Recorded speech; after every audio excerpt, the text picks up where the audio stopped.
broadcasting live 4 days a week worldwide from the sunny beaches of Southern California. This is ExtremeHealthRadio.com. This is David Avocado Wolf of DavidWolf.com, and you are listening to Justin and Kate on Extreme Health Radio. Increase brain health and improve focus, memory, clarity, and mood with BioAge Superfood. Get 10% off your order using coupon code JUSTIN at extremehealthradio.com/BioAge.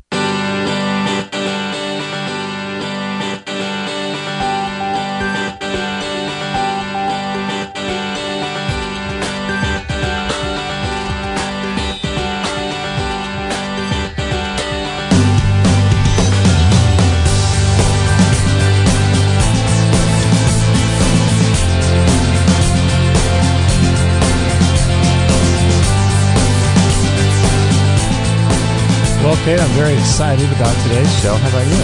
I have been excited since the last time we had Barbara on, because when we wrapped up the show, I know that we talked a bit about what we were going to be talking about on this next episode. So I know, it's going to be fun. I'm thrilled. We're going to be with Barbara Allan. We'll introduce her in just a moment. We're going to be talking about her story of how she conquered arthritis. We had her on episode 233 back in, April 14th, 2014. So that was a really, really great show. We had a really great response from that show, and she overcame her arthritis. So we'll introduce her in just a second, but we broadcast 4 days a week, Monday, Wednesday, Thursday, Friday, live at 9 a.m. Pacific time, and you can check that out by going to extremehealthradio.com, oddly enough, /live. There you go. Oddly enough. Shocking, right? extremehealthradio.com /live, and you can join the chat room and connect up with the other listeners and ask your questions and just generally have a party in the chat room. It's always a party in the chat room. That's such a nerd thing. I love it. Party in the chat room. That is nerd. I love it. That is so nerdy. You're such a nerd. Party in the chat room. We're both nerds. I love it. Oh my gosh. So yeah, we broadcast live 4 days a week, and if you guys would like to support our show, we'd love to have you do that. We'd be so appreciative if you would go through our link on Amazon, extremehealthradio.com/Amazon, anytime you make a purchase there. And that helps to support our show. It helps to keep everything free, helps to pay the bills, and it's a really, really great way to do that. And you don't even have to buy anything health-related. It could be anything. So we really appreciate that a lot. And let's see. This is episode 279? It is. Is that correct? You got it. Time is flying by. What's the date today? I didn't even write the date down. Today is July 10th, 2014. July 10th, 2014. Okay, we can deal with that. Yes, we can. We love it. Before We're embracing it. Barbara was saying it gets up to 103 where 102? 40% humidity? That's intense. That's too much for me. Yeah. It's too much for me. But we have Barbara Allan on the show, and her website is conqueringarthritis.com. And this is going to be an interesting show because last time we talked a lot about a lot of the physical stuff she does, and her story and how she overcame her arthritis and naturally. And so this time I think it would be great to talk about some of the more energetic, emotional meditation, some of these types of principles that she used to overcome her arthritis. And so thank you very much, Barbara, for being on the show today. How are you? I am doing great, and it's wonderful to be back. So glad. It's been only a few months, but your show was wildly popular on our website. Fantastic. Yes. I love that. So whereabouts are you? You said it was 102 or something? Where are you? I live in Phoenix, Arizona, and 102 this time of year is actually a low temperature. It's monsoon season, so it's a cloudy day. We can also get 114-degree days. So even though that seems like a lot to you, it actually is a little bit of a relief to have some of these monsoony days. Yeah, because normally it's pretty dry, isn't it? Yeah, most of the year it's very dry. We get a little bit of rain in the winter, and then we get a little bit of rain during monsoon, but the rest of the year it almost never rains. And does that affect, I probably asked you this on the last show, but does that affect your arthritis or people who have arthritis or achy joints and things? Does that affect their joints?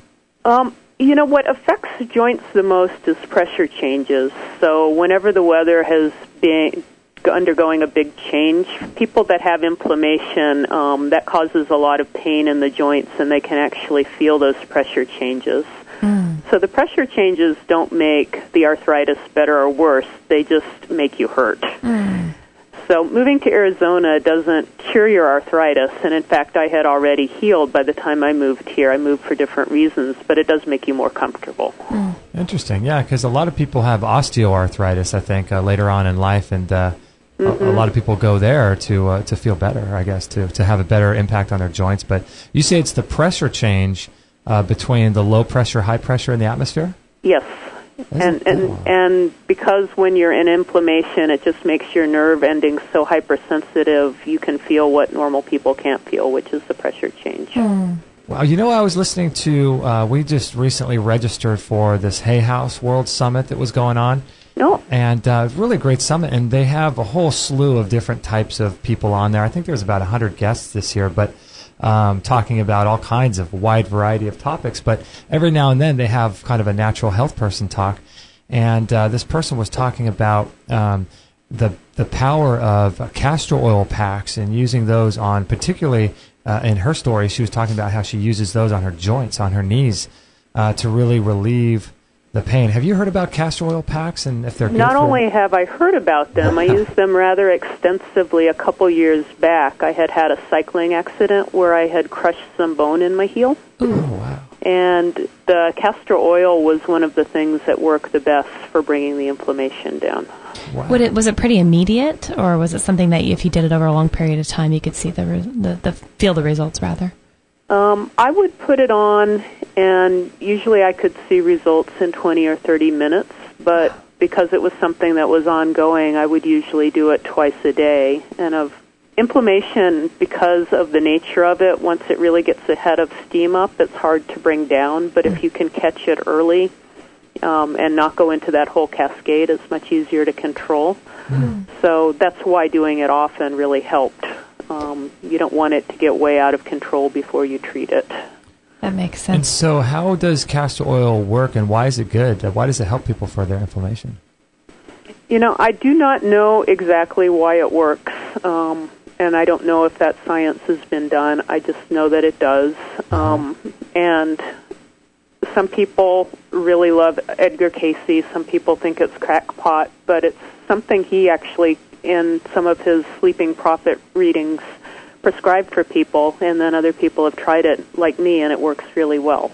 So it's so fascinating. Yeah, it's so cool how many different little tools there are out there to heal. And for those that don't know, Barbara was diagnosed at 25 with reactive arthritis, and you said that in our last interview that that's really similar to the rheumatoid type of arthritis, isn't it? It is. Reactive arthritis typically will go away on its own, but there's a sizable minority, and I was unfortunately one of those where it just goes on and on and on unless you do something to break the cycle. So first my doctor said I would be well within a month, and I wasn't. Then they said I'd be well within 6 months, and I wasn't. Then they said I'd be well within a year, and I wasn't. And then I ended up in a wheelchair, and they basically said nothing more could be done for me. And so because there are not a lot of studies done on what I had, I went the next disease over, which is rheumatoid arthritis. And I actually spent 11 years scouring the medical literature and doing experiments on myself to see what would work. And I only used cures that I could find some backing in the medical literature. And because there's a lot of really crazy stuff out there, like sitting in uranium mines or taking cocaine or smearing yourself with motor oil, that are just really desperate and crazy, and I don't see any value in those. Wow. And I did not do those. There's no backing anywhere that those things work. A lot of people self-medicate with alcohol, and what they do is they end up becoming alcoholics. That's not really the route I wanted to go either. No. You didn't? That's no fun. Yeah. No. Wow. But, so last time we talked some about the physical stuff I did, and I'll just talk about that real briefly in case people haven't heard that. But I found that leaky gut syndrome is what's behind chronic inflammation.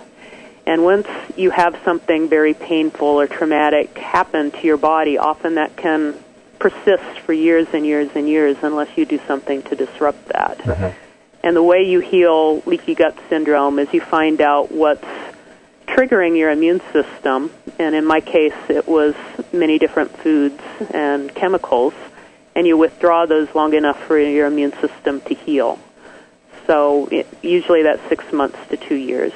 And then that gives your gut time to heal, and when you reintroduce those things, mostly you regain oral tolerance, and you can even eat them again. It's not even a forever diet. Wow. So that's a really critical part of healing.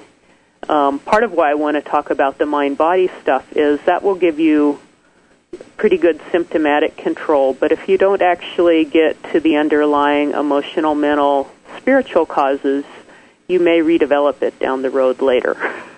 I am so excited for this because this is an aspect that Justin and I talk all the time to people who are suffering from these diseases and doing everything possible on the physical level, but they're just not getting better. So we're pretty assured that the emotional aspect plays such a giant part of this. Yeah, we saw your, this morning before the show, we saw that you have a really great video talking about this on your Twitter account.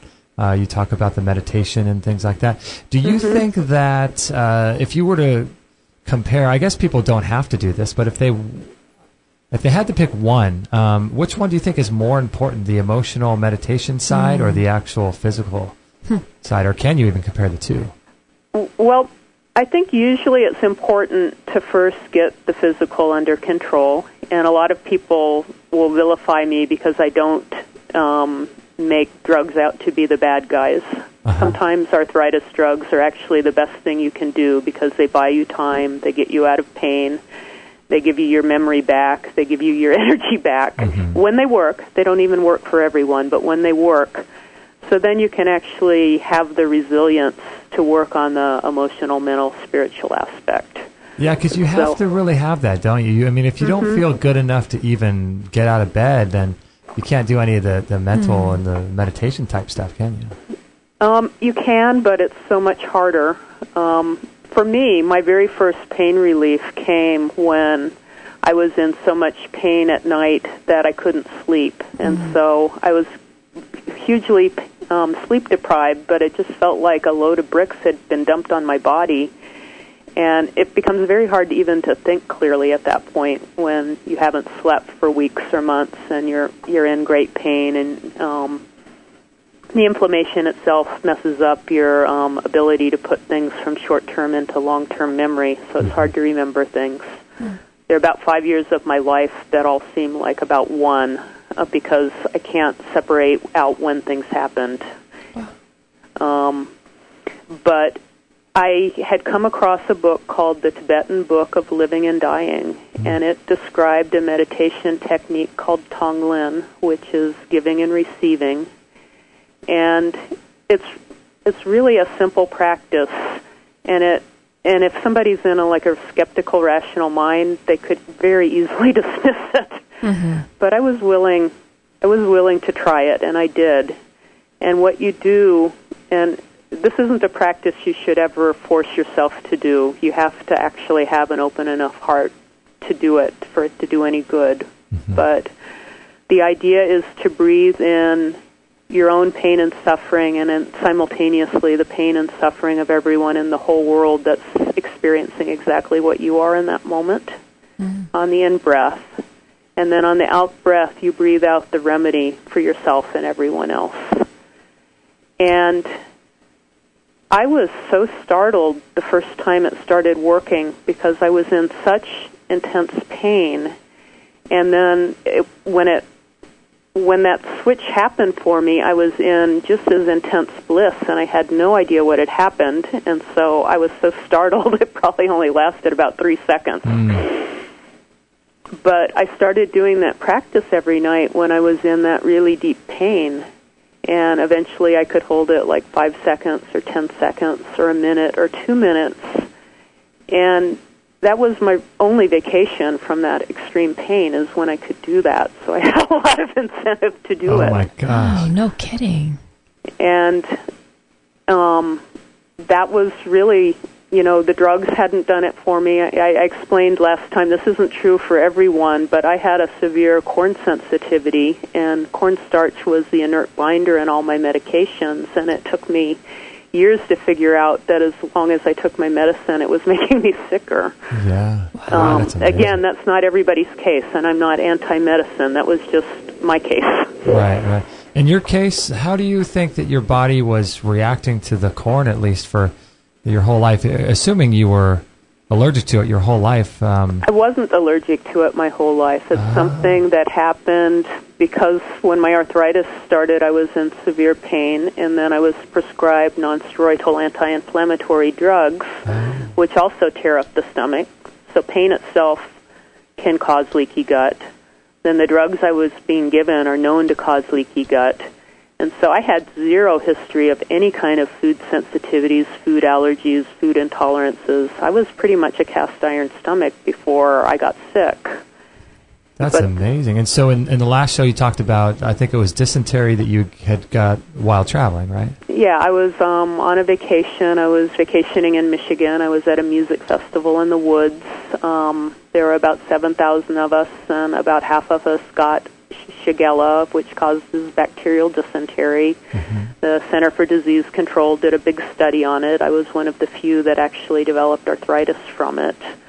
It's usually reactive arthritis breaks out in wartime and in poor sanitation conditions, and usually somewhere between 0 and 10% of people develop the kind of arthritis I got. That's amazing. So do we know, is there much difference between the reactive and the rheumatoid? Is it that different or no? They're in the same family. There are some significant differences. And it's one of the ironies of my life that because I learned from what worked for rheumatoid, I actually wrote a book that works a little bit better for rheumatoid than reactive. Oh, my goodness. It works well enough to get people well from reactive, but it works even better for rheumatoid. So you were sort of, open and receptive to, what was that book that you said, the book It was called The Tibetan Book of Living and Dying. Tibetan Book of Living and Dying, because you had been practicing martial arts, right? I had done a little bit of martial arts when I was in high school. It was actually after I healed my arthritis that I got the blue belt in Kempo Karate. Oh, I see. Okay. Started doing that. And I studied for a few years in jiu-jitsu as well. Had you ever done any energy work or meditation or emotional release, anything like that, prior to when you got started with the new meditation you're doing? No, I grew up in a Lutheran household, and I was baptized and confirmed, and that was the tradition I grew up in, and that's not something that was included. And I also grew up in Huntsville, Alabama, so it was the deep South, and that kind of stuff just really wasn't acceptable where I grew up. Yeah. And also, my grandfather was one of the German missile scientists on the von Braun team that built the Saturn moon launch rockets. My mom was a mathematician, and she was one of the people that used the early computers back when there was only assembler and you had to use data cards to get information in and out of computers. Wow. They didn't even have terminals yet. But she helped calculate the trajectories that were used for the moonshots. My dad's also a missile scientist. Everybody in my family is either an engineer or a scientist. That's incredible. So I was raised in a very scientific-heavy mindset, and I wouldn't say that science was my God. God was still my God, but those two things were kind of the pillars of my life. And when I got sick, I was in a PhD program at Washington University in St. Louis, one of the premier medical institutions in the world. And I had access to some of the best medical minds in the world. So for the first 4.5 years of my illness, I was scouring the medical literature, sure that that's exactly what was going to heal me. And I found some of the answers I needed there, but it was incomplete. Oh, my goodness. And because I was in the medical research world, I think I didn't make doctors out to be gods, and I didn't make researchers out to be gods. It's actually a very contentious process, sort of like politics, in how you discover things and how you decide what's true. Yeah. And it's actually an extremely collaborative process with lots of people yelling at each other a lot of times. Oh, my goodness. Oh, wow. So, I was out to find what worked. And it was only after I realized that there was nothing in the pipeline that could help me for at least 15 years, because I knew how dismal the prognosis was for anybody that went to a rheumatologist. Mm-hmm. And all the animal studies, even if they pan out, it takes a while before they're available. So that's when I broadened my search to anything that would promise to restore general health or help arthritis or help pain. Pain was a really big problem for me. Yeah. And so I would spend hours in the St. Louis Public Library. I lived right near one of the last of the Carnegie Endowment Libraries. Beautiful, beautiful library in St. Louis. And it, again, I just feel like Providence put me where I had an extremely good public library system, and I had one of the best medical library systems in the world available to me, and I would just go back and forth between the two. I would get ideas from the popular press, and then I would go research them in the medical literature. And meditation is one of those things that you can't they're actually starting to explain it scientifically now, but back in 1988 when I first got sick, nobody knew why meditation worked. I just knew that I wasn't going to not explore that avenue if it might help. I know, right? So a lot of people have said it's really strange that you, as like this geeky scientist, were even willing to touch meditation. I know, it seems strange on the outset, but when you're desperate and you're in pain, I mean, you're almost willing to do anything. Try anything. We're going to take a little break right now. I want to get into the Barbara Allan. Yeah, I want to get into the exact meditation that you did and all that interesting stuff. I just think that stuff is so fascinating, how you can use meditation and energy medicine, things like emotional release, to sort of augment what you're doing in the physical world with supplementation and diet. Good stuff. This is episode 279. We're with Barbara Allan. Her website is conqueringarthritis.com. So if you would like to buy her book, go onto her website, conqueringarthritis.com, and you can check that out. And then you can also check out the other show we did with her, episode 233, and you can listen to a lot more of her story and some of the physical things that she did for her arthritis. But we're going to be right back with Barbara Allan right after this break. I wanted to tell you about this really powerful and unique product called the Q Laser. Did you know there's over 2,500 peer-reviewed clinical research studies showing the benefits of low-level laser therapy on the body? We had Dr. Larry Lytle on episode 165 talking all about it. Dr. Lytle, what is the Q Laser? The Q Laser is a light-delivering device, handheld, rechargeable, that is for lay people and professionals, that works at the cell level of the body to restore energy.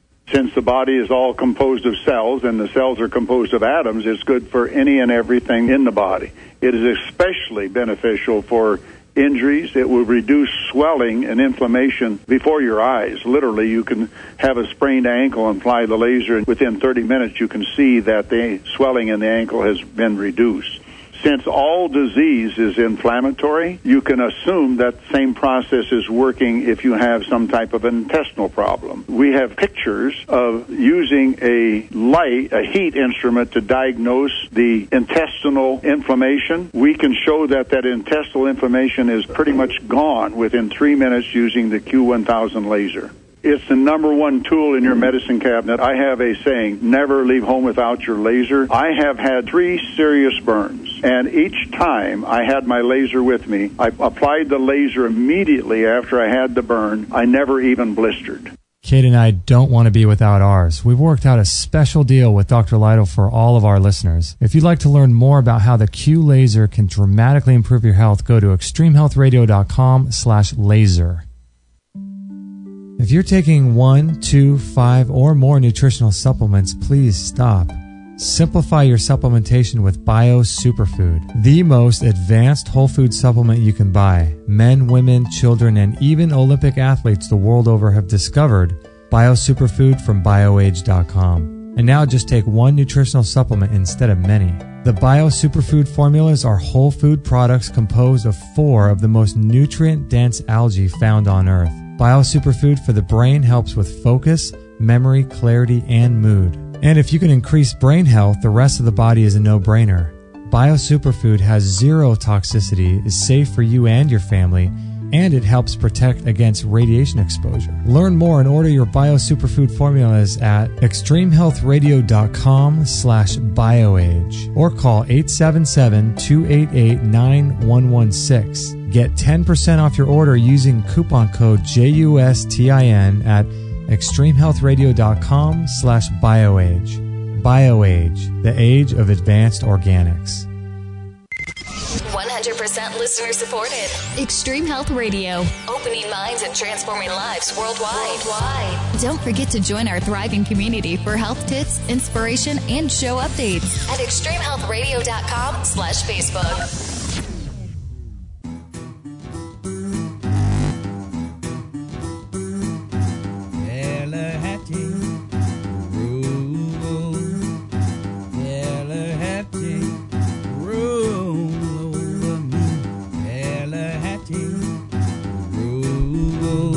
All right, we're having a great time here with Barbara Allan. This is episode 279, and her previous episode was episode 233. If you're interested in checking the other show that we did with her out, that would be really cool if you guys wanted to check that out. And we broadcast 4 days a week on Monday, Wednesday, Thursday, and Friday at 9 a.m. Pacific. So if you want to join the chat room and become a part of the party, I see people are partying down in the chat room. Yeah, they are. Amber Marie says, partay, nerd glasses. Right. In the chat room. That's awesome. We're having a good time here. We're learning about Barbara Allan's story with arthritis and how she was able to overcome reactive arthritis, which is pretty closely related to rheumatoid. So pretty fascinating stuff. And Barbara, I wanted to get a little bit into, you have me intrigued with that meditation that you talked about. Can you tell us a little bit more about what that is exactly? Well, that is a Tibetan form of meditation, and there are many, many different types of meditation. And part of what I wanted to talk about today is how to choose a mind-body technique that actually has the power to heal versus one that just makes you temporarily feel good but doesn't really do anything long-term. Uh-huh. That sounds great.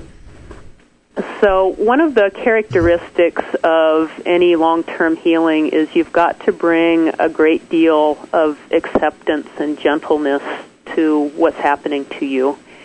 And it's really important that you see clearly what's happening, not just go off and listen to pretty music. Like a lot of guided meditations are pretty music, and it distracts you from your pain, but it really doesn't touch your pain. Mm-hmm.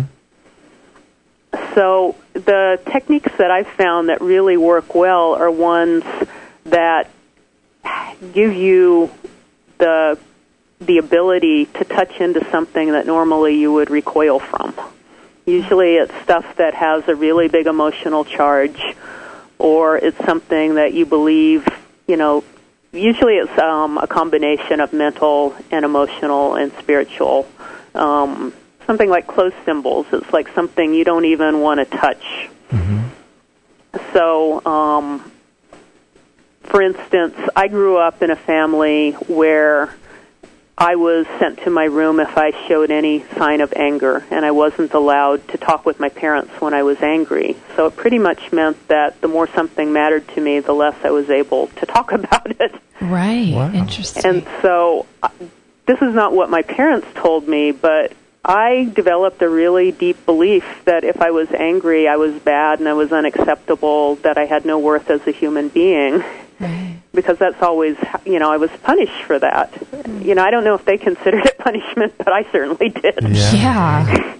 And so even knowing that I was angry threw me into a conundrum because it made me feel like I was a bad person. It made me feel emotionally like I was going to die. I had determined that I would not be angry, and then, of course, I'd be angry at being angry. And one of the big drivers behind any kind of autoimmune disease is actually anger. Anger turned inward is inflammation. And so I had to find a safe way. I mean, in retrospect, I know this. I didn't know this when I started. When I started with meditation, the instructions were just... so Tonglen worked really well for me, and then I found a Vipassana teacher. That's another form of Buddhist meditation. Mm-hmm. And there, you're just asked to be very precise about what is, and then you're asked to have equanimity, which means you don't react to it. You just let it be. You don't push on it. You don't pull on it. And so over the course of many, many silent meditation retreats, I slowly got in contact with those parts that were very angry and very fearful inside me. And it's not the all of me, and it wasn't even on the surface. Mm-hmm. And it was buried deep enough where I couldn't have told you any of those places were in me before I started touching into them. Oh, really? So you sort of found these places within you as you're going about the meditation. And I don't think I could have personally, because I had such a charge around anybody knowing that I was angry, I don't know that I could have done this work anywhere but on my own private meditation practice where nobody could see me, or in a silent retreat where nobody could talk to me. Yeah, yeah. You don't want to be labeled the crazy one, you know? Yeah, but yet it was very supportive day after day after day. There was one month-long retreat where I went very deep into anger, and nobody rejected me. Nobody told me I had to go to my room, that I couldn't go to the Zendo. Right. And so I got to slowly, in a very safe way, feel these things to completion so that those patterns released inside me. You know, that's interesting because I feel like a lot of people in today's world, and probably all of us too, I mean, we have been sold a bill of goods, I think, in terms of, I don't know, just marketing and media, and we're sold all these different things. And I think we're silently angry and upset that our life isn't the way it probably should. And, you know, not everyone has rheumatoid arthritis or reactive arthritis, but we're all, I'm sure, a little bit disappointed in how our lives have evolved. And so something like this could be good for everyone, I would imagine, wouldn't it? Well, that would be my opinion. I think you have to have a certain draw to it to be willing to do it. Uh-huh. So it's not really for everyone, because if you hate it, you're not going to do it. It's not going to help you. Right. Well, Barbara, I'm curious, what about the people like myself who know that I have anger issues and that I haven't dealt with? I mean, you kind of sounded like you were surprised a bit that this stuff came up for you. So I'm sure a lot of people like myself that already know we have those, it's probably going to be quite an experience to really delve into that. Was it that kind of a scary place to be? I mean, it was very scary for me, except that when the meditation technique is starting to work, mm-hmm. There's a certain, my teacher calls it the taste of purification. Mm-hmm. So something that's been hurting you for a long time starts to release, and you know that it's good for you, so it's self-reinforcing. Mm. So it sounds like obviously this anger issue or anger issues got resolved from going very inward. So during your retreat and things, there weren't ever times when, I mean, was this all internal work, or did you ever actually release that anger in like a punching bag kind of a way, like a physical way, or was it all through yourself and being quiet and really going into that pain? I think later, after the arthritis had healed and I could actually punch something without hurting myself, right. or kick something without hurting, that there was a way where I explored that with the martial arts. Mm. And because that's also very disciplined, and it's also really a bad idea to be doing martial arts if you're very angry. Yeah, I bet. That I could see when there's a way where if you're very mindful when you're doing martial arts and you're doing like a punch, there's a way where you can either reinforce your anger and get angrier and angrier and angrier and want to punch harder and harder or harder. And that's actually not very good for your soul. Mm. That's like getting caught in a delusionary scenario that usually it's something based on the past or just a pattern that you're running that isn't referencing the present. Or you can learn to be very, very present with what it is, and sometimes those punches or kicks will release tension in your body, and then you'll actually feel more comfortable and more at peace in the world. So there's really a time and a place to kind of journey into those when you feel like it's appropriate, it sounds like.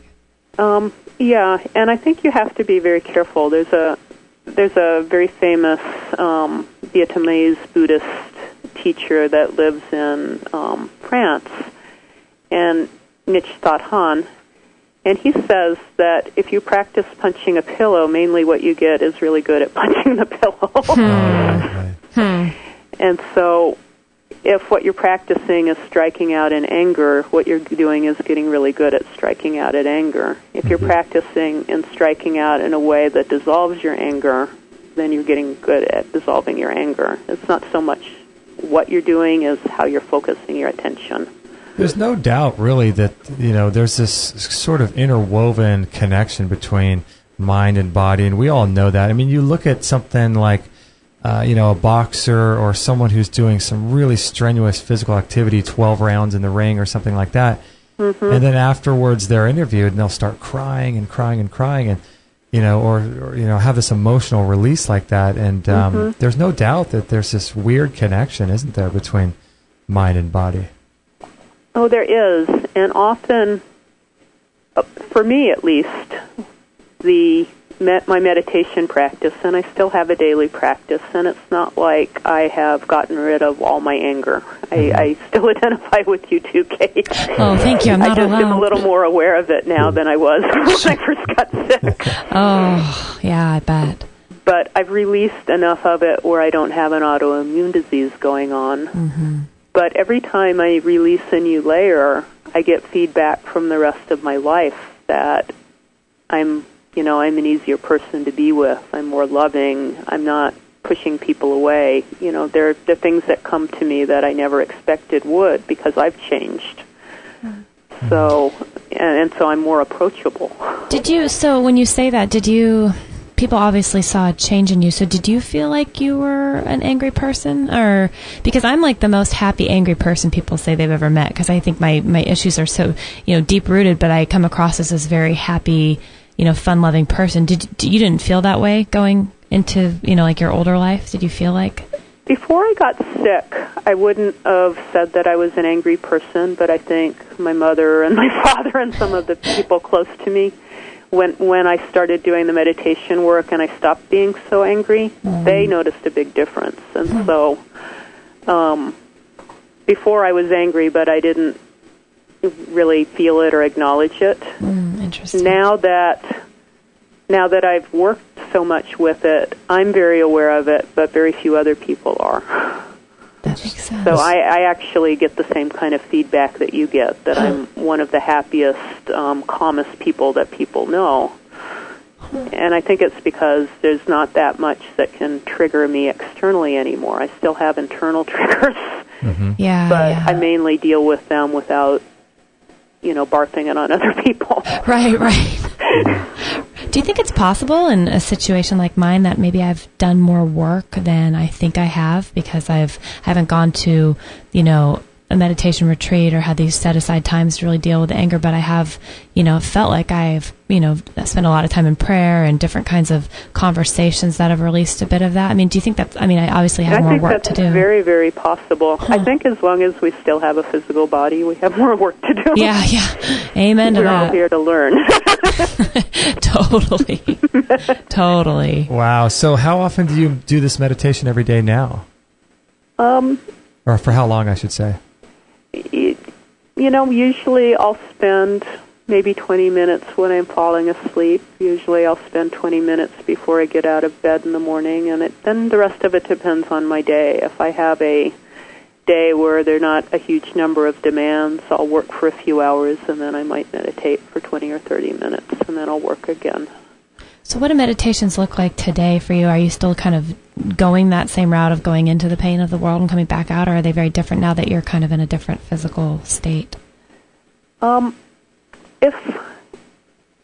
Mainly I'm relying right now on Vipassana, and so whatever is, so one of the things, this spring I, for the first time, have been going on TV to promote my book. Oh, awesome. And so I've actually been working with a life coach for about a year, and I said I really want to do everything to clear myself so that I can be an effective messenger. And she said, well, you're still kind of shut down around your heart and your throat chakra. And so, and a lot of that is childhood stuff. And so she's been doing inner child work with me, but the meditations I do are actually because although what triggered all this is long gone, there's a way where it's embedded in my nervous system, these patterns of pain.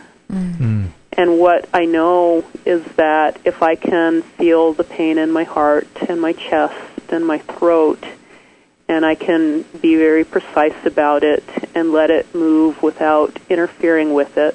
So this is all very Vipassana-like. Mm-hmm. You have precision, and then you have equanimity. That those energies are very much like an amoeba, in that it'll pull in, it'll pull out, and it will do its dance, or like wind going across the surface of the water. You don't have to stop the wind from rippling the water, But if I can be mindful enough and have enough equanimity, those things over time are playing out. And pain that I never thought would leave my head, that I've lived with all my life, sometimes a little piece will be gone. And, it's a long-term project. Mm-hmm. Wow. But, my goal is right now is just to be able to continue to open my heart more and not be afraid of the pain. Mm-hmm. And, it's not the new pain, it's the old pain I'm afraid of. Yeah, exactly. Right. Creeping back in. Barbara, right before we take a break, because we have to do that, can you spell the name of that meditation? People in the chat room would love to know. Sure. Vipassana. And in the U.S., so that's the Pali word. It's an ancient Buddhist practice, but in the United States, it's often called mindfulness meditation. Okay. Is that like Zazen a little bit? Zen is a different Buddhist tradition, so it has a lot of things in common, but it's not the same. Okay, yeah. Interesting. Cool. Well, we're going to take a little break here. We're going to take our own little mindful break here. We're with Barbara Allan, episode 279, and her previous show was episode 233, and her website, conqueringarthritis.com. I'd highly recommend you guys check that out, and we'll be right back right after this break. I have to say, I have been absolutely loving this product by Tristan Truscott and Peter Ragnar called Good Morning, Good Evening Qigong. If you want to listen to the interview we did with Tristan, you can go to extremehealthradio.com/127. And Qigong is a great way to de-stress the body. And as you know, there's a huge component to disease caused by stress. And stress is a huge factor in how we live our lives and the amount of energy we have and the amount of vitality we have. And so, Dr. Shade, what do you think about Qigong? People come to me and they're really sick and they got this blown out neurological system and all this toxicity. And I tell them, you need to do Qigong, Tai Chi. You need to do these things that settle down and restore your neurology, because it puts together all the parts. It puts you back into that state where you can start to detoxify. And so I highly, highly recommend all that. And what about you, Kit Campbell? What do you think about Qigong? Do you like it as well? Qigong is amazing. And the reason that I believe it to be amazing is everything here is energy. That is a scientific fact, if there ever is one. So when you're practicing Qigong, you're actually drawing energy into your body. Your intention, whatever your intention is behind any action, will determine the level of energy, type of energy that you absorb into your body. So your intention behind is very important, just like thought. So when you're practicing Qigong, you're actually bringing energy in and you're bringing out the stuff that might be a bit stale. With Tai Chi, it's totally different. The energy runs underneath the skin because it's more of a martial. This is the Chinese understanding, by the way. It's more of a martial art.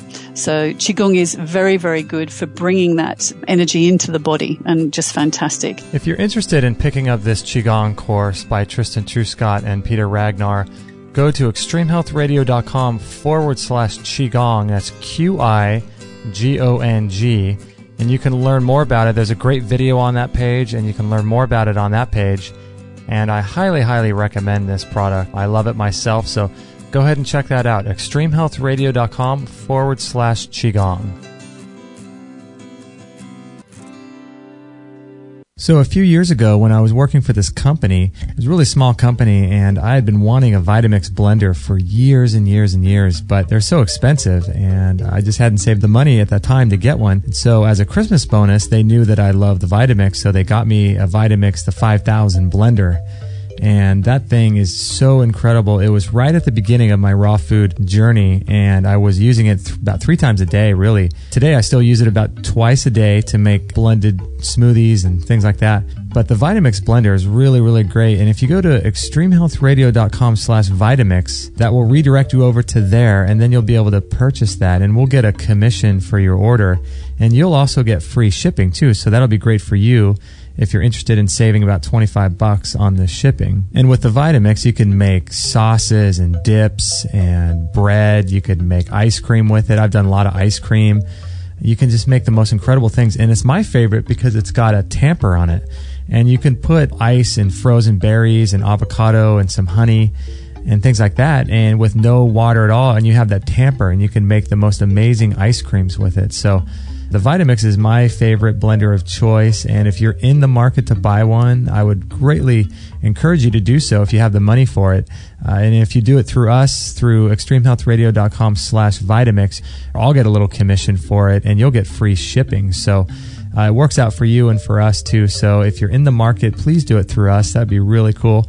And you're going to love this thing when you get it. You're going to fall in love with it. You'll never go back to a regular blender again. So check that out, extremehealthradio.com/Vitamix, and I hope you enjoy it. All free shows, all the time, on Extreme Health Radio. Opening minds and transforming lives worldwide. Join our community today. Sign up to our email list and instantly get our free gift to you, along with loads of inspirational content and cutting-edge tips to help change your life at extremehealthradio.com/subscribe.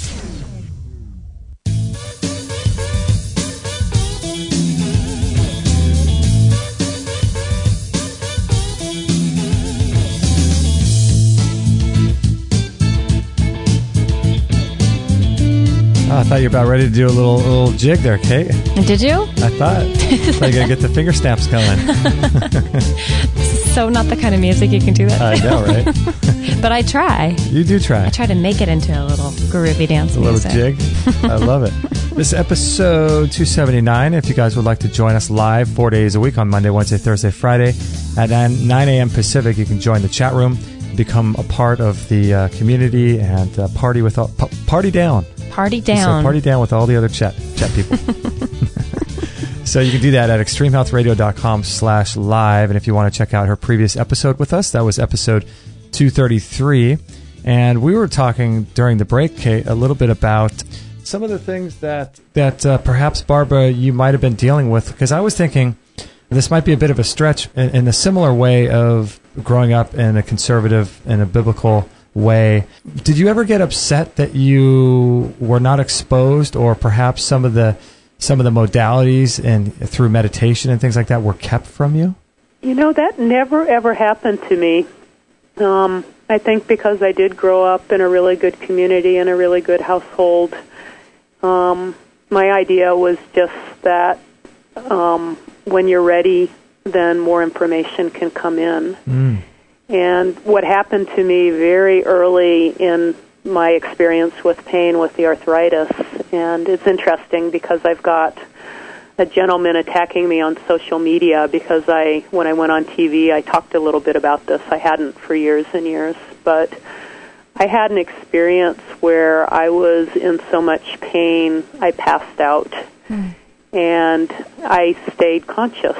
And I didn't always stay conscious. Many times I passed out when I was trying to walk. And one of my biggest challenges when I tried to walk was I only had a few steps I could take before I would pass out. And so I had to try to lower myself to the ground before I fell, or else I'd hurt myself pretty badly. Oh, wow.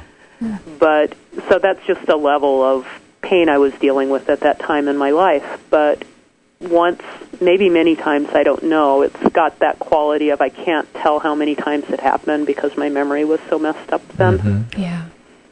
But I know at least once that I stayed conscious and I didn't just see the light at the end of the tunnel. I went all the way into the light and merged with it. And it to this day, it is still the most amazing experience of my life because it was total love. There was no pain.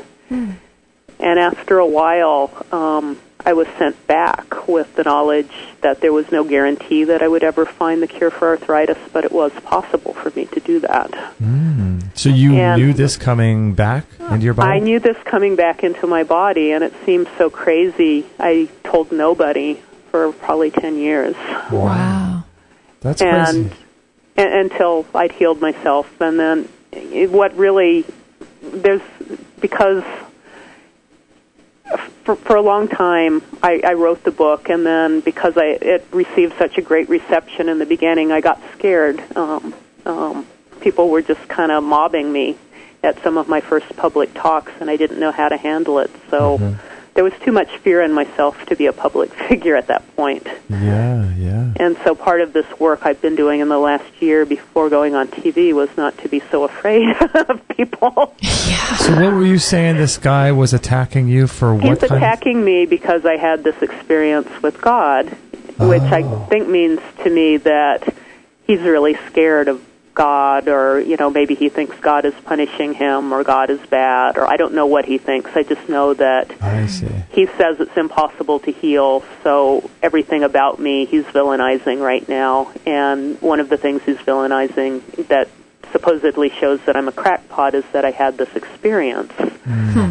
But my own mother, for years, was totally afraid of the meditation as well. And I think some people are afraid to actually have a personal relationship with the world of energy, with God, with the universe, whatever you want to call it. Do you think it's because they're raised a certain way, or why do you think people have that fear? That's kind of... I don't know why. It's not my particular fear. Yeah. But I've just noticed that I'm very scary to certain people. But when you ask, was I mad that these weren't shown to me before, I think I needed to be cracked open by that pain. And I was, it's not like I don't have fear. I've just explained some of them, but I'm not actually afraid of dying anymore. And I'm not afraid of what's going to happen when I die. I don't happen to think I'm a bad person. Yeah. Even though there are all these things that are imperfect about me, like the fear and the anger, and, I make mistakes all the time. It's not like I had this experience and now I feel like I have to have every answer. I don't mistake myself for God. Yeah. No, it's interesting, too, because for you, that fear of coming out as a public person with a story and with a book title like you have and things like that, I mean, I imagine that you would have had to have done a lot of inner work to be able to handle people that would potentially treat you like that. Right. Yeah. Well, this is a roundabout way to say that I think once I was cracked open, I was just happy to be seeking out these new ways to continue to have this experience, because feigning intensities of pain is not the most convenient way. Yeah. And in fact, when I started the Vipassana practice, I had heard a tape by Sin-Chen Young. He's got a series called Breakthrough Pain, and he said, if you can stay conscious through feigning intensities of pain, your life will never be the same again. And at that moment, I knew that I needed to find this man as my teacher. Wow. And in fact, I've been his student ever since. Where is he located?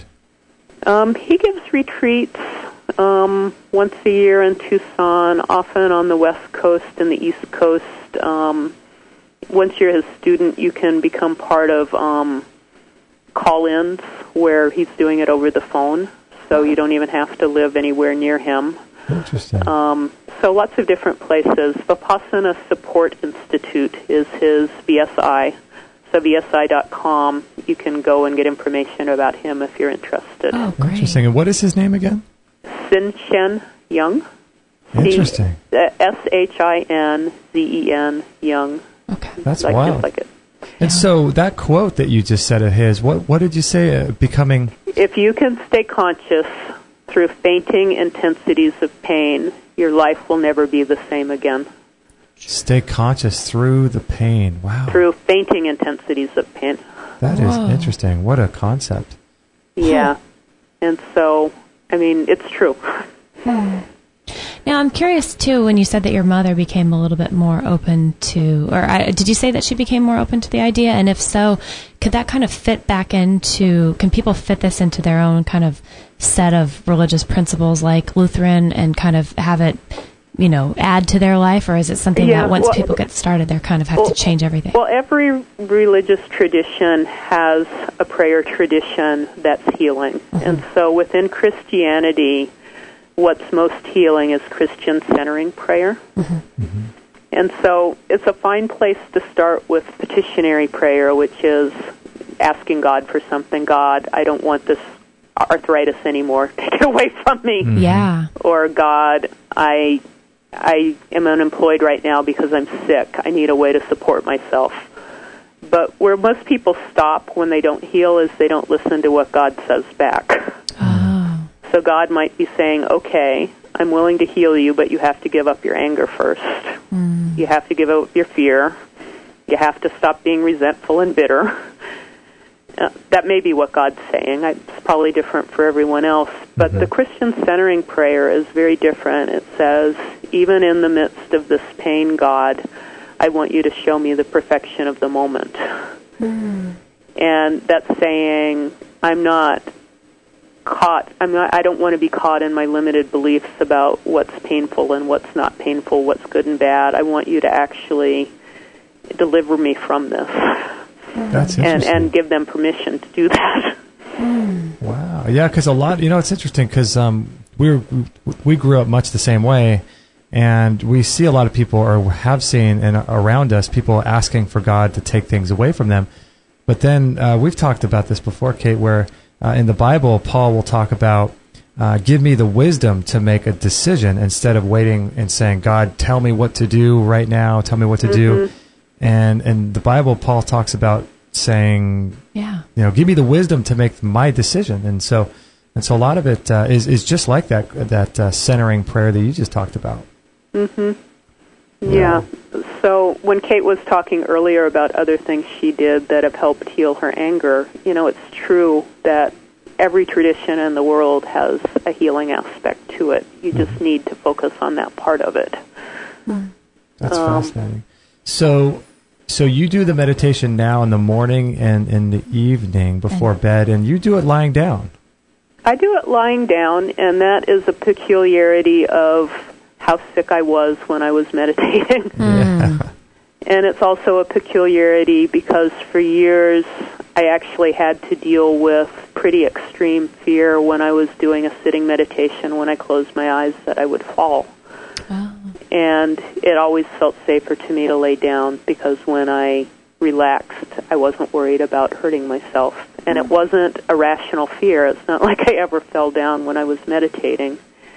And since then, that has released, and now I'm not afraid of heights like I used to be. Like when I had to, I only have a one-story house, but when I moved here to Phoenix, it was all I could do to control the knocking in my knees enough to get on my roof to do repairs, and I couldn't be anywhere near. And now I can stand on the very edge and look down, and my knees don't knock. Wow. It's actually kind of fun. But that came through meditation, sitting through fear of falling, even when I was in no danger of falling.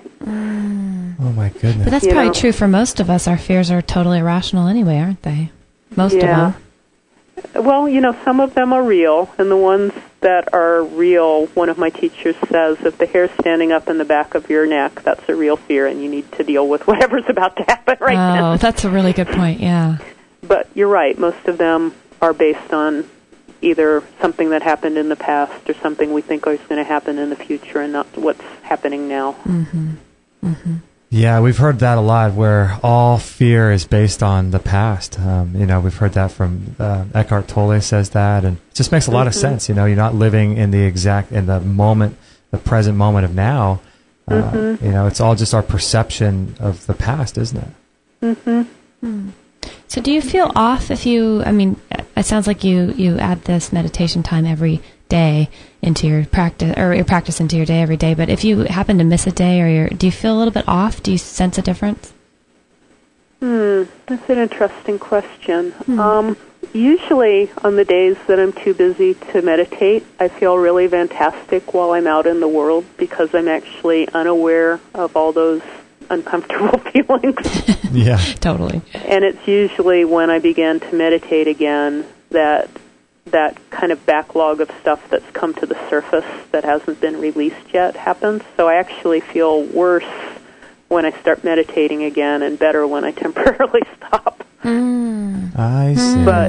But I know the pattern enough to know that it really is helpful for me to meditate. And I just, especially, I used to laugh and laugh and laugh when I would tell people I was going to a meditation retreat, and they'd congratulate me and think about how wonderful that would be, because they knew the first 3 days were going to, probably be extremely uncomfortable. Sure. Because I would be going deeper than I was normally going in my daily practice. Wow, and, at some point, my teacher says that when the Buddha was teaching, he mostly talked about meditating with pleasure, and that it's just something about 20th century, maybe Americans, but certainly the 20th century, where we haven't been doing that work as a society and as individuals, across time. And we don't have the Buddha as a teacher, so often what you have to work with for years is the uncomfortable stuff before you get to the really fun, more, blissful stuff. And right now I have a mixture of both, and I never know what I'm going to get. And part of a mature practitioner is being willing to be with what is and not preferring one over the other. So you just kind of go with the flow, because a lot of times people will really beat themselves up. Have you ever seen that, where they get a daily practice and they're not able to get on with, their practice a particular day, and they really beat themselves up over that, don't they? They do. I even have a video about how to tell a good meditation from a bad, and most people think the ones where they feel good are the good ones. And sometimes that's true, but usually the most life-changing healing meditations are the one where you feel totally distracted and totally like you're not getting it, but you stay. And so the more you stay, the more you're aware of how irritated you are and how incompetent you feel, and those are the ones that are life-changing when you don't walk away from what is. Yeah. It's especially if you can even have a brief moment of equanimity with it. And sometimes I have to be with the irritation for days or weeks or months before I have that magic moment where it releases. But I never would have gotten there if I gave up on myself before I got there. Yeah, it's just that progression. It's fascinating. For me, when I do meditation in the morning, I usually do it in the morning for about 15 minutes or so. And sometimes they're really good if I'm able to put a term like that onto it. And then sometimes there's just, I feel like nothing happens, just like what you were saying. But I find that for me, the main thing I walk away from is just creating a bigger separation between my thoughts and my opinions and my feelings versus who I am. Is that kind of the main goal with meditation, do you think? Words can be really tricky. So what I heard you say was you're creating a separation, and that's actually the opposite of what you're doing with meditation. You're actually breaking down the separation so that even when you have the thought, it's okay. Even when you have the emotion, it's okay. You don't have to deny that part of who you are. And when you allow it with a great deal of gentleness, it can play itself out, even if it's something very pathological. You've given it a safe way to express itself and for you to get that message. And that's when the healing happens. Wow. So can you recommend any meditation, like that meditation that you were talking about earlier, for people? Where can they get a hold of that, or how could they? The meditations that I personally use, I've created a 6 CD guided meditation set, and they can get that on the Conquering Arthritis website. Oh, cool. I also have a resources page on the Conquering Arthritis website that has many different organizations where you can go to retreats, and they have many, many teaching materials too. So it's very useful to have a living, breathing teacher that you can talk to. Yeah, I bet. Yeah, that's really cool. So I'm looking at these 6 CDs now. I didn't realize you had this. This is really cool. So you would just play this? How do people use these CDs? I've made them in short tracks. So you can, if you've got 6 minutes, pick a track that's 6 minutes. If you've got 12 minutes, you could listen to it twice. You could, if you've got a whole 55 minutes or 60 minutes, however long that CD is. You can just play it straight through. If you're having an issue with anger, use the anger CD. If you're having an issue with fear, do that one. If you're having an issue with resentment or bitterness, use that. If physical pain is really what's got your attention right now, use the physical pain one. There are a couple of different ways to address that, and then you can try out the physical pain meditation ones and just see what's working for you right then. And sometimes you need to escape into it, and sometimes it's so big you can only work on the edges. So I've got 2 different meditations there. I also have one that's totally about Tonglen. That was the one I was talking about, where you breathe in the pain of everyone and then breathe out the remedy for everyone. What CD yourself. Is that on that list? I think it's number 2. Number 2, okay. Yeah, I'm in here right now, too. Teaches the ancient Tibetan form of meditation called, there you go, Tonglen. Uh-huh. That provided my first profound relief from can't sleep at night, just wanted to scream levels of pain. Wow. So that's that. How long is that particular CD? I'd have to look. It's probably I think they can't be longer than 70 minutes, so they're probably somewhere between 55 minutes and 70 minutes each of them. Yeah, it says at the bottom there's 330 minutes total running time. That's amazing. What? Yeah. When did you create these, Barbara? I think about 5 or 6 years ago. Oh, my goodness. Wow, that's really cool. And so it feels like that's, in some ways, the greatest gift I have to give to people. It's great to get them symptomatic control, and I don't want to minimize that diet gift, like understanding about your triggers and eliminating them. Yes. But I'm one of the few people I know that has absolutely no food triggers left or chemical triggers. There's nothing that I'm aware of right now that can trigger my arthritis. And I think it's because these deep levels of meditation undid that pattern within my body. Isn't so that it's not just unloading the gun, it's like just dismantling the whole gun. Yeah, getting rid of the gun. So you did did you do some ALCAT testing to test for the corn and all that?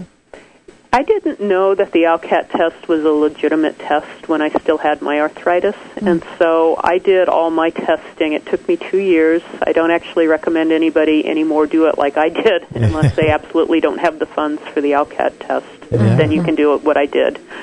But I would fast for 3 or 4 or 5 days, and that's enough to knock out all the inflammation, and then I would add food back and see what triggered me. And it took 2 years to catch all my triggers that way. And near the end, I had to only fast like once every month or 2 because I had gotten so underweight. Oh. I'm 5, 6.5, and when I got to 118, my body just started screaming that we couldn't go any lower. Interesting.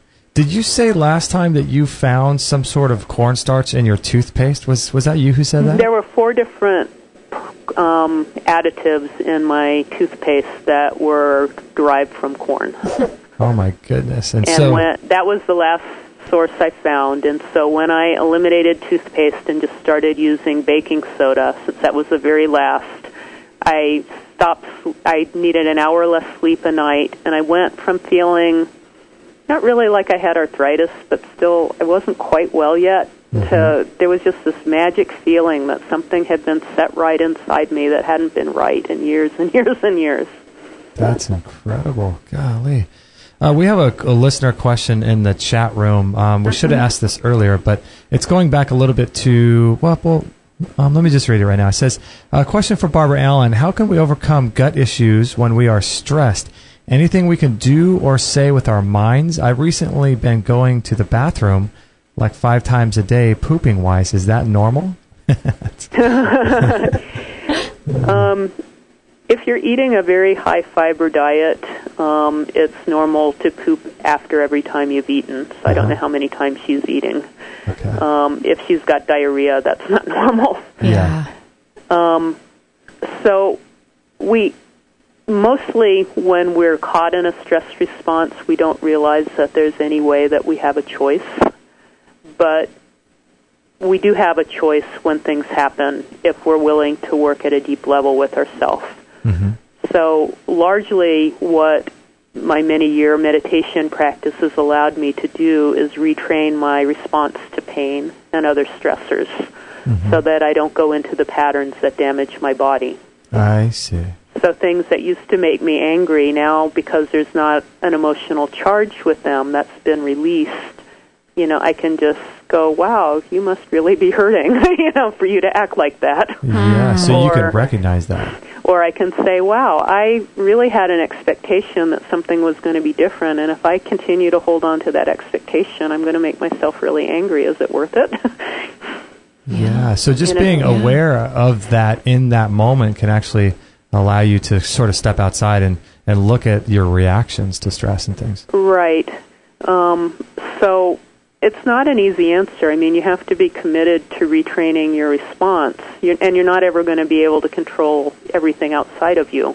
But the more you do this work, the more you'll be able to choose how you personally respond. Yeah. Yeah, and that's probably the name of the game, isn't it? Because, she says here, how can we overcome gut issues when we are stressed? It sounds like I'm getting the hit here that, a lot of people are trying to deal with stress in the moment as it happens, much in the same way that maybe like a basketball team would go try to play a basketball game against a professional team having never practiced. That's a great analogy, Justin. So you want to practice, right, this meditation and build up that reserve so when perceived stresses happen, then you have something to work with it, right? Right.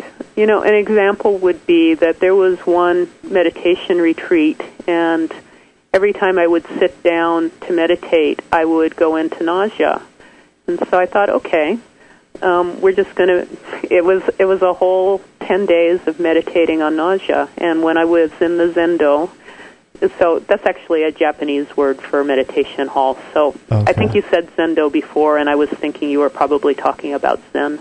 Yeah, I was talking about Zazen, which was that kind of mindful thing. Yeah. Yeah, so sometimes Zazen is a Japanese word for sitting in meditation, and it comes from the Zen tradition, but often it's still used for mindfulness meditation. So I just wanted to clean that up. Okay.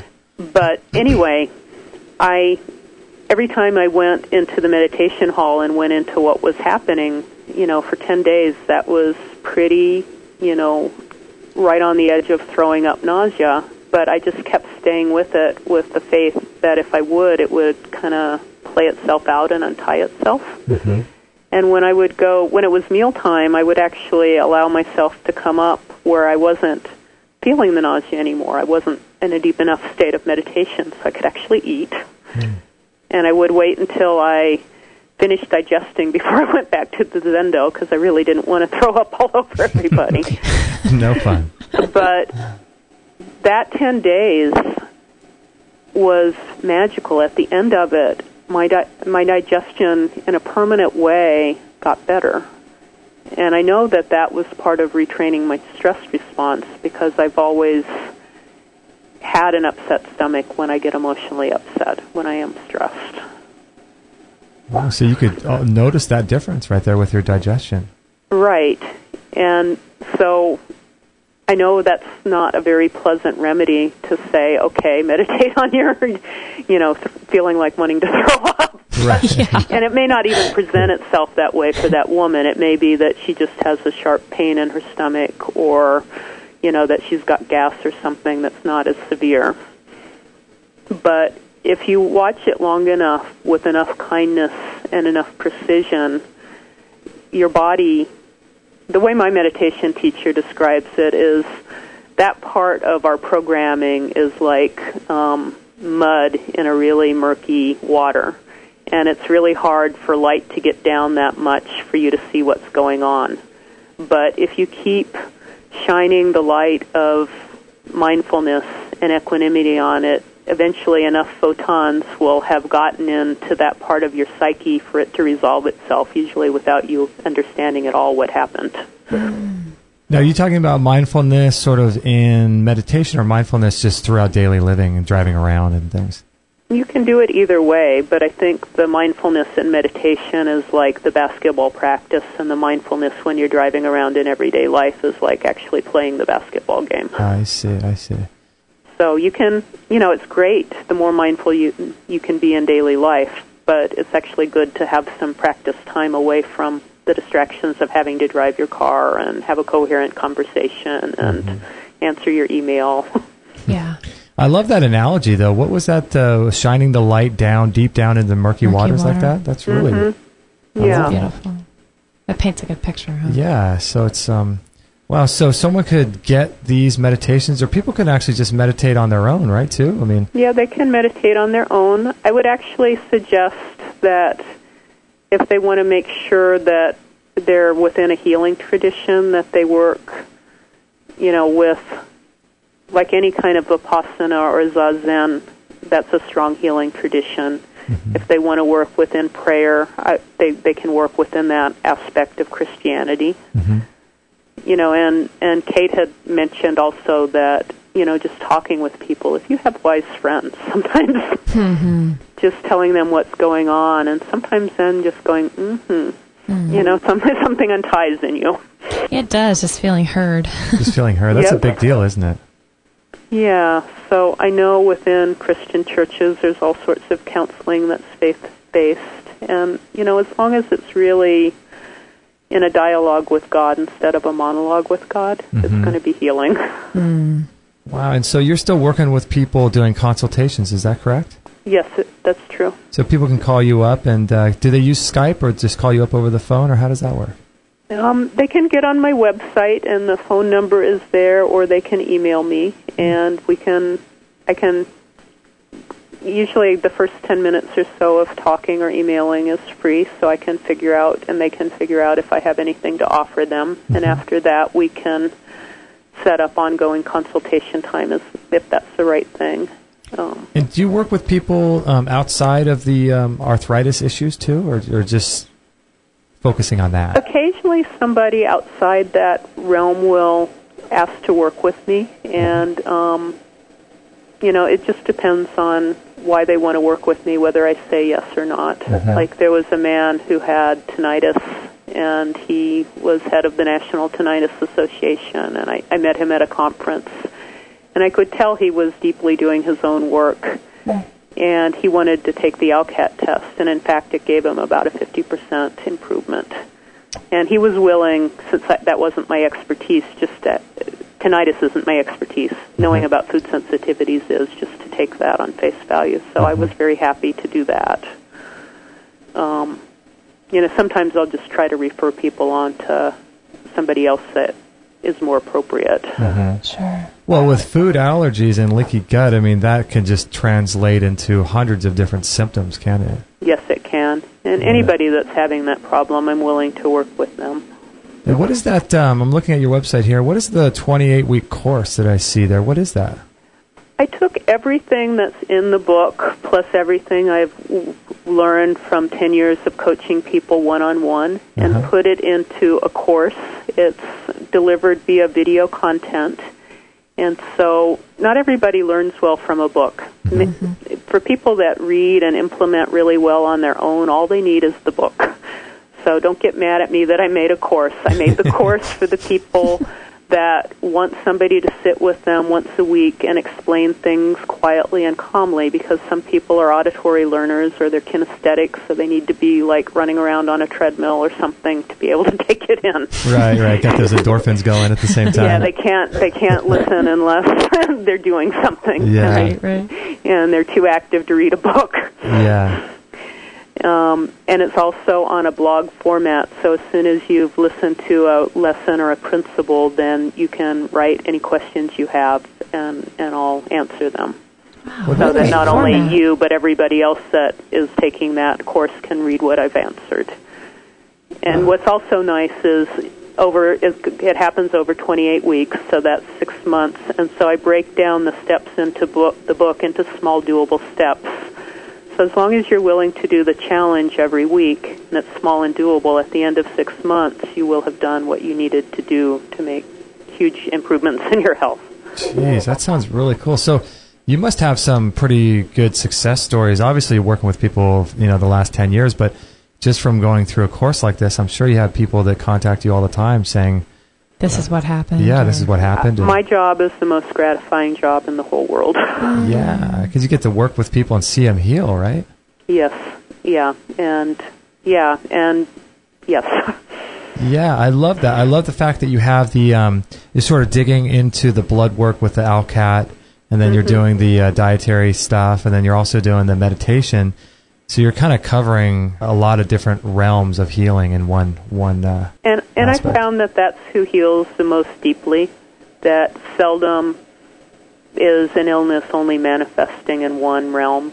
Usually if there's a physical problem, there's also some emotional charges. There's also some false ideas. So in the mental realm, the healing is things like the gentleman that's attacking me so much right now says it's impossible to heal from rheumatoid arthritis. Basically, he's cursing himself right now, unfortunately, because, I'm representing somebody that that's a firmly held belief, and he's got a lot of emotional charge, so I become the devil. The doctors that are saying it, that it can't be healed in his mind are God, and now I'm the devil. And so, it's a good lesson for anyone. Anytime you have such a firmly held belief that you want to hurt somebody that doesn't believe what you believe, you're probably making yourself sick in some way because of it. Yeah, that's true. There's a lot of people out there doing that, too.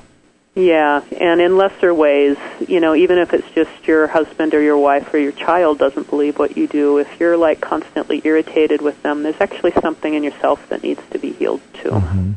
It's different to have compassion if somebody has an idea that's hurting themselves and you really don't want them to be hurting themselves. But it's a whole other thing if you think that they're bad. Right. Or you actually want to hurt them. Yeah. Golly. Well, thanks for being on the show again and sharing your story. I'm so glad that we got to talk about this piece of it because I think it's so critical. Well, thank you for having me. And do we have just one moment to do a little exercise for people? Sure, yes. Let's do it. Okay. So attention is power. That's how all the mind-body techniques work. And in any life, there are going to be elements that are going to help you heal, that are totally neutral, or that are going to hurt you.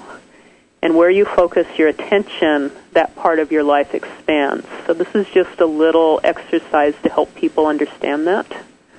Great. So what I want people to do right now is just look wherever they're sitting and look at everything that is red. And just kind of scan the room. Anything that's red, just note what that is.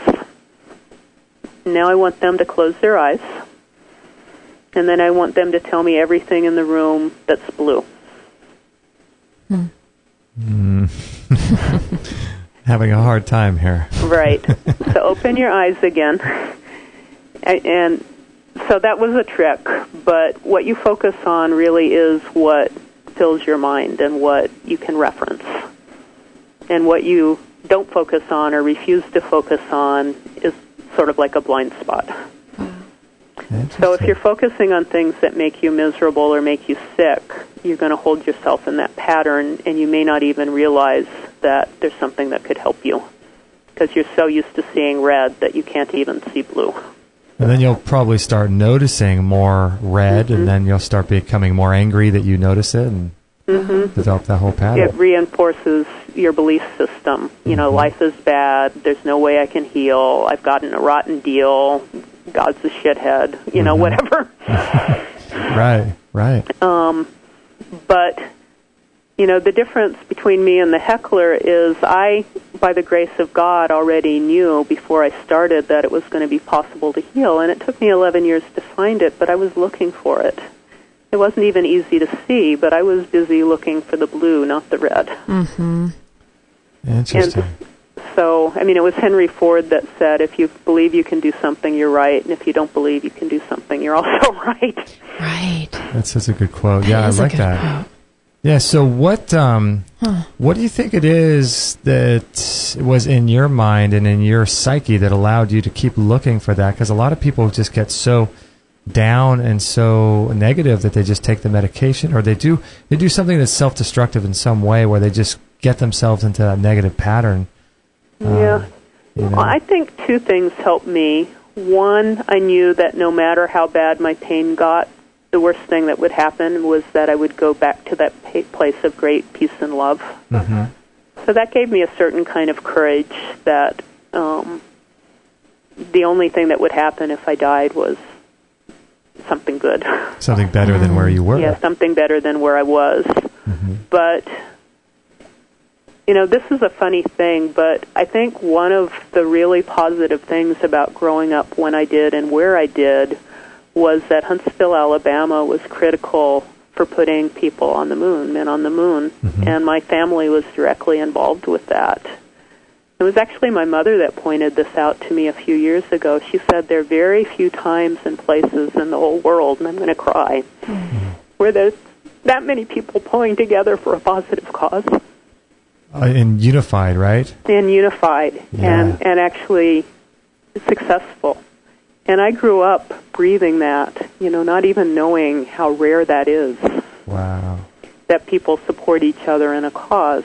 And so when I got sick, and I had this kind of insider knowledge that it was possible to get well, I don't know why, but something clicked inside of me that it didn't matter if I never found the cure.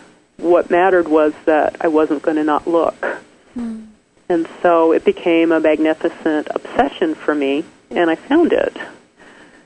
But it wouldn't have mattered even if I didn't heal. I found the place. That was actually a deep turning point in my healing. I had to come to grips with, even if I was sleeping 16 hours a day and only had a few coherent hours in the day, mm-hmm. and was in great pain, and that I couldn't work and I couldn't support myself, and I had to allow myself to receive help. Mm-hmm. Even so, that I had a life worth living.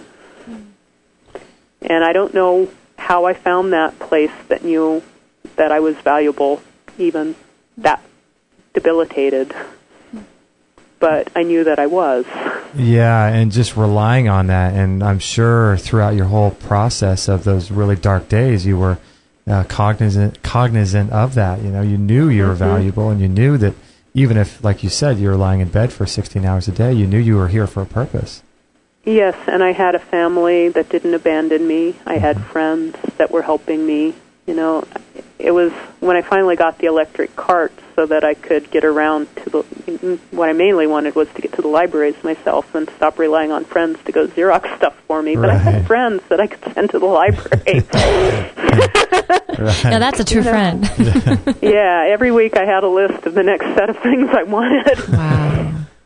You know, and that went on for a long time. But, you know, I've been blessed. You know, a lot of people refuse to see how blessed they are, and that takes away their courage. Yeah, and I can see how that could get them into a downward spiral as well, you know. And I also didn't talk about how blessed I felt because I thought people would think I was crazy too. Yeah. Yeah. Yeah. But one of the things I did understand was because I had opened to my own value, I began to realize that other people found great value in helping me. And I think it's like what Kate was saying. Sometimes you just need somebody to listen, and I could still listen. Beautiful. You know, one of the biggest gifts anybody can give another person is to really see them and hear them and value them. Mm-hmm. I'll tell you, Barbara, your transparency is just a blessing right now to everybody. The chat room is literally saying they're having just a virtual colossal hug, and they're just loving. Oh.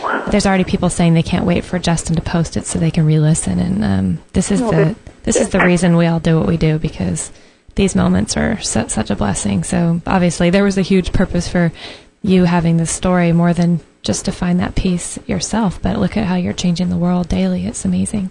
Mm-hmm. Well, thank you. Thank you. I do have one gift for listeners. Please.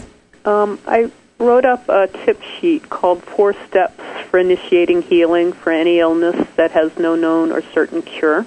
Oh. And it's just 4 principles that anybody can use, and many of them we've talked about. But if they go to my website, conqueringarthritis.com, on the top navigation bar there's something that says Press Room. Okay. And if they click that, then there's a drop-down menu, and if they click on Extreme Health Radio with Justin and Kate. Oh, wow, thank you. That's great. Then on that page, there's that tip sheet and 3 other valuable ones, too, that they can have for free. Oh, that is my so gosh. amazing. That is so cool. Oh, that's so cool. So they just put their email address in? And it'll be sent to them immediately. I love that. That's so cool. Oh, Barbara, that is amazing. Yeah. Well, I know I'm going to be doing it because that really that jumps out to me. That just feels like I just want it. Well, I just signed up right now, so. Oh, cool. Yeah, I want to check that out. Let me know what you think of the tip sheets. I think they're pretty good. Most people like them a lot. Ah, so cool. So cool. Wow, Barbara, thank you so much for your energy and your time today and sharing your story. It's just awesome. We love it. Yeah, and thank you for the really, really good work that you're doing in the world. And until people open their minds, they can't see the possibilities, and you're really important in putting out these alternative voices about how it is possible to heal and from things that normally you wouldn't. And I doubt that you know the level that you're touching people in the world, but you are. It really matters. Oh, thank you so much. Yeah, that's just our goal too. Same as yours, is just to let people know there are possibilities and there are options of healing that maybe they've never heard about. Yeah. What a blessing. Wow. Well, thank you so much for your time. Hold on the line there, Barbara. We're going to close out our live show, and we apologize in case you guys want to keep listening, but we do have to end the show. So we appreciate you guys being on the live show in the chat room, partying down, having a good time with us. We really appreciate that so much. This is episode 279, and Barbara's previous show with us was 233, and you can check that out both on our website, and we've broadcast live 4 days a week on Monday, Wednesday, Thursday, and Friday at 9 a.m. Pacific.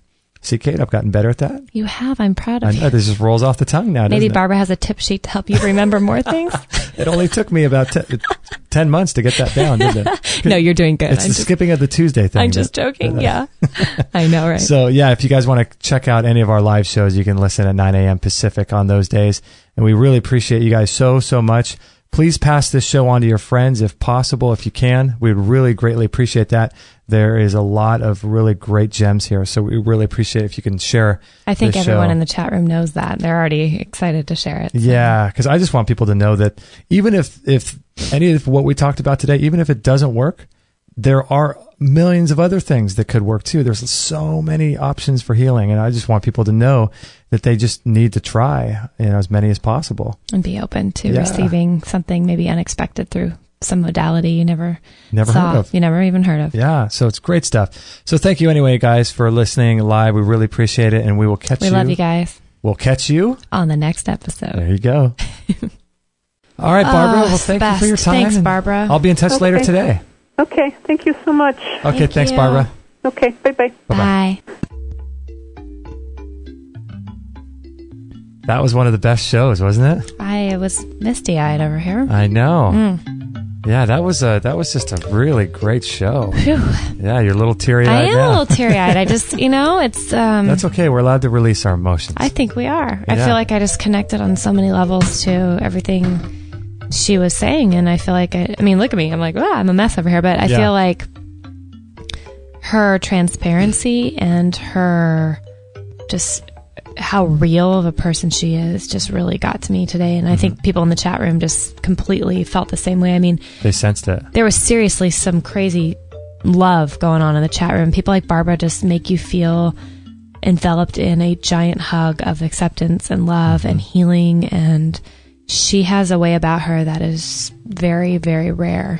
Yeah. You can see her heart too, and especially speaking with her off the air, but even on the air. I mean, she's no different. She's the same person, and you can just really tell when people are genuinely interested in helping people, and you can tell when people really want to focus on helping other people. Yes. And the business side of everything is kind of, a separate issue, and that's kind of the secondary thing.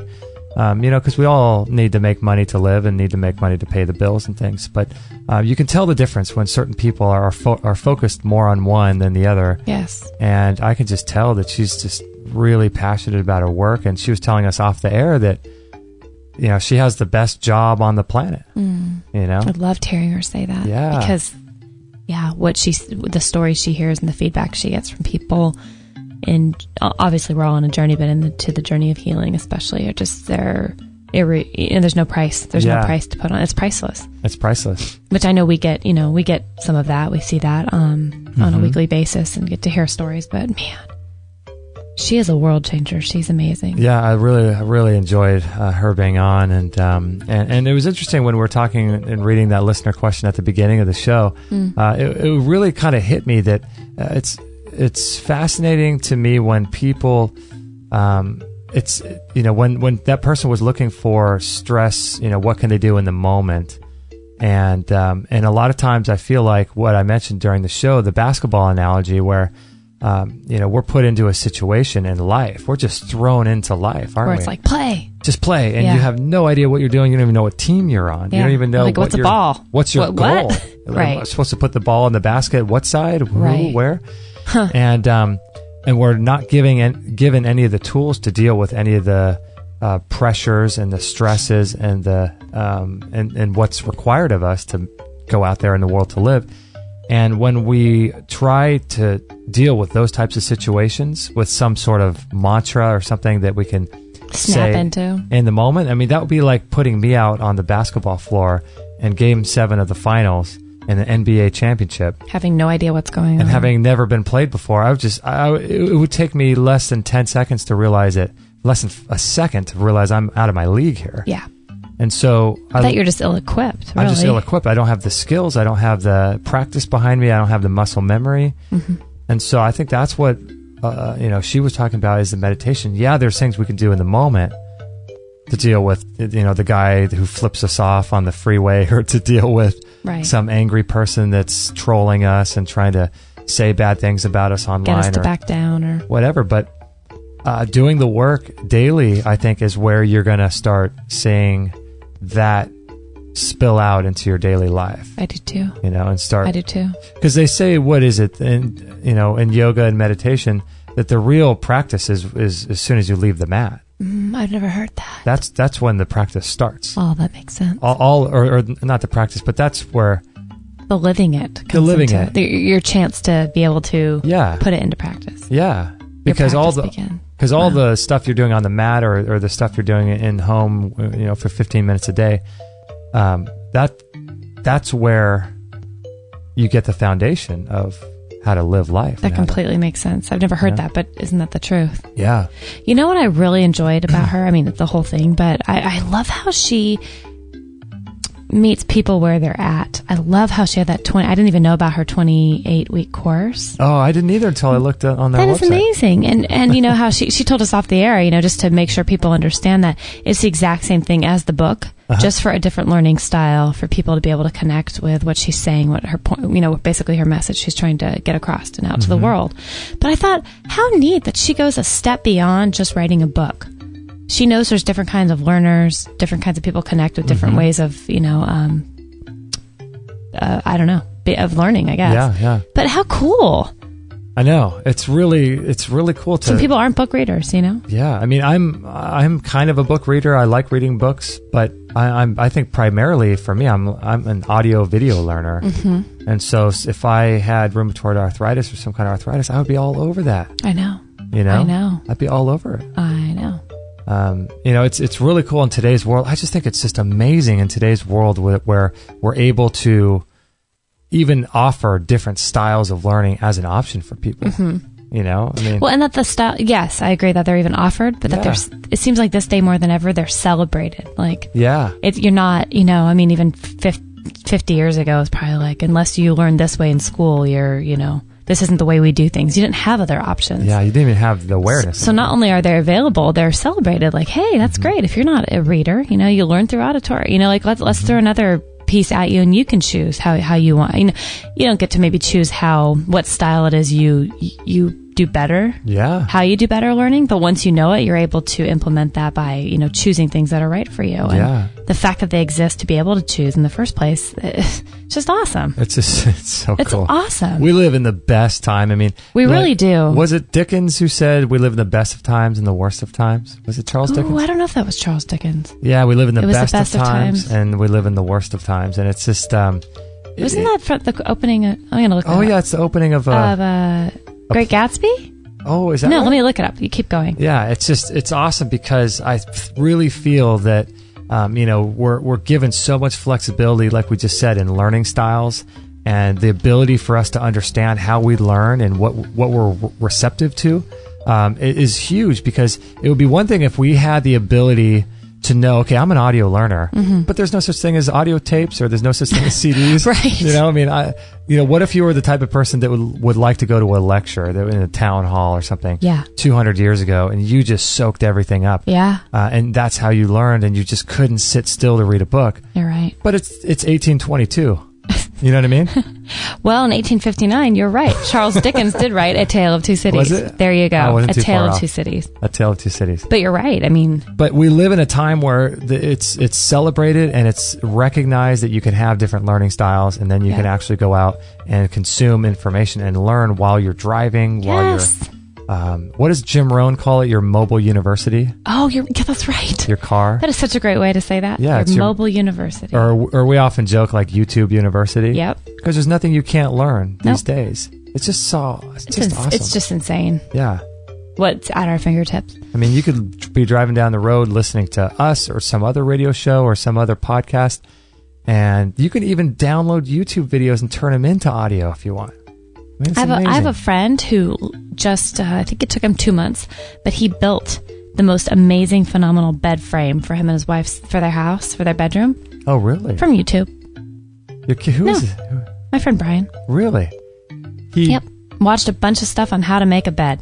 He's pretty good with things, but he had no idea how to make a bed with drawers around the side. Oh. Giant king bed frame out of distressed wood, different pieces. I mean, he created the most amazing thing. I can't wait to see it in real life, but wow. Holy cow. But I'm talking that's the kind of thing. I mean, you could not know a thing about anything, get online and then be an expert if you studied it enough and be able to actually implement. I mean, my gosh, that's how I learned how to do a coffee enema. I watched a video on how to do it. Reading it would have been painful for me. You put the what, where, you boil what, you strain it through, huh? It would have been, if you were to read that, it would probably be 20, 30 pages long. Totally. And I just would not have the time or the patience to get through something like that. I'd rather just watch it. Yeah. Well, that's what's going on right now. I don't know if you're listening around this time now, there's a Grow Your Own Food Summit. Oh, right. I think it's extremehealthradio.com/growyourownfood. Is that right? I think so. Let me take a look at our site here. But let's take a look here. That's the neatest thing, though. Grow Your Own Food Summit. It's actually Food Summit, extremehealthradio.com/food summit. And it's just awesome. You have all this incredible video and audio content that's free. You can learn how and why to grow your own food and how to do everything. I seriously am baffled and amazed that what is out there is out there. Yeah. Yeah. It's super cool. Phenomenal. Yeah, so we want to thank all you guys for being on the show, and I'd highly recommend listening to episode 233 where we talk about some different ways that you can heal your gut, and we got into her story and 5 of the biggest culprits that caused leaky gut syndrome, and all that stuff's referenced on extremehealthradio.com/233. 233, yep. And you can listen to that show. And please remember to go to conqueringarthritis.com / or go into the press page under her media. That's right. Because there's the free tips for our listeners to be able to gain access to. And I can't wait to see what they are. Yeah, you go to press room, and then there we are at the bottom. Maybe turn. I know, with Maggie. Oh, Maggie's with Superstar. Right up there, Extreme Health Radio. Did you click into it and see our picture with Maggie? I did. Yeah, so cute. Little magpie. What an honor. I mean, that's amazing that she did that. Yeah, super cool. So I signed up for that, so I'm going to check it out as soon as we're done recording here. But all you got to do is put your email address in. You get all the stuff for free. Amazing. I love it. What a woman. So cool. So cool. Yeah, I'm glad that she is out there doing the work she's doing. And look at how I'm so beyond thankful that she healed so she's able to give back to the world like this, because 2.5 years in a wheelchair. Can you even imagine? 2.5 years in a wheelchair. Yeah, for those of you who haven't listened to 233, you should go back and listen to it because it is a pretty phenomenal story. Yeah, it's just fascinating. Good stuff. I'm thrilled to have had her on today. Barbara Allan, we appreciate you and your work so much. Amen. Yes. All right, everybody. Thanks for joining us. This was episode 279, and we broadcast 4 days a week on Monday, Wednesday, Thursday, and Friday at 9 a.m. Pacific. So if you'd like to join us in the chat room, we'd love to have you do that.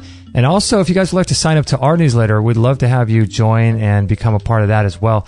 Got thousands of subscribers in there, and we give away an awesome ebook called Lessons from the Miracle Doctors. It's like 180 pages or something like that. It sells for $20 on Amazon. And we'll send it to you for free. And it has all kinds of stuff in there about how to do coffee enemas, how to do chelation therapy, how to do muscle testing, all kinds of really cool stuff in that ebook. That is miracles. That's miracle doctors at their best. Right super cool. Yeah. And then you also get our weekly show updates, so you never forget, never miss a show. Next week, or actually tomorrow, we have our Free for All Friday show. Woohoo! On Monday, we have Jessica Ortner. Oh, right on. We're going to be tapping for weight loss. Oh, I hope we can tap. I hope we can tap during the show and try it out. I don't want to. I need to tap for weight gain. Let's see. I figured that out. We've got Susan Smith Jones. We're going to be talking about cleansing and detoxification, and then Raymond Francis. It's going to be a good week next week. So my we're gosh, excited about that. All right. Whew. Is that a wrap? I think it's a wrap. All right. This has gone on very, very long. So we hope that was okay with all you guys, and we appreciate it. Please pass this show on to your friends, or support us by going to Amazon through our link, or visiting our store with lots of really great products like the Bellicon, the Biomat, Rebounder. We are grateful. Vitamix Thank you blenders guys and things, for supporting us in any way you can. So all your support just means that we can continue producing shows like this. So it's just invaluable. Thank you so much. And all of your other listeners too, thank you, because if you can support it for us, then we won't have to charge, and then your brothers and sisters that listen don't have to pay. So you're doing them a favor too. So appreciate it. We're all in it together, as Drew Canoli says. Drew Canoli, that's right. Remember, we're in this together. We're in this together. I love him. Hilarious. We love Drew. All right, guys, thanks so much for listening to this show, and we will catch you on the next episode. Oh, yeah. Hey, everybody, this is Josie, Justin's mum. Don't tell him, but I know he would absolutely be really happy if you would sign up to his free weekly newsletter. And don't forget to share this with all your friends. This is the buzzing bumblebee signing off. Oh, so good.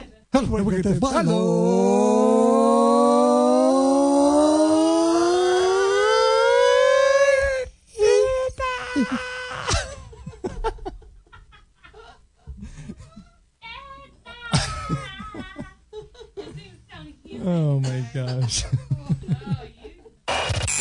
Thank you for listening to this episode. It's time to go for now, but our mission does not end with this show.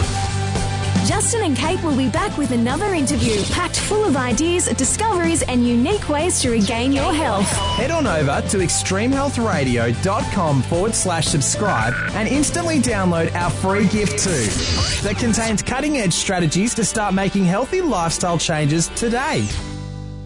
No material on this blog is intended to suggest that you should not seek professional medical care. Always work with qualified medical professionals, even if you educate yourself in the field of live food, nutrition, and alternative medicine. I'm not a doctor, nor am I offering readers medical advice of any kind. None of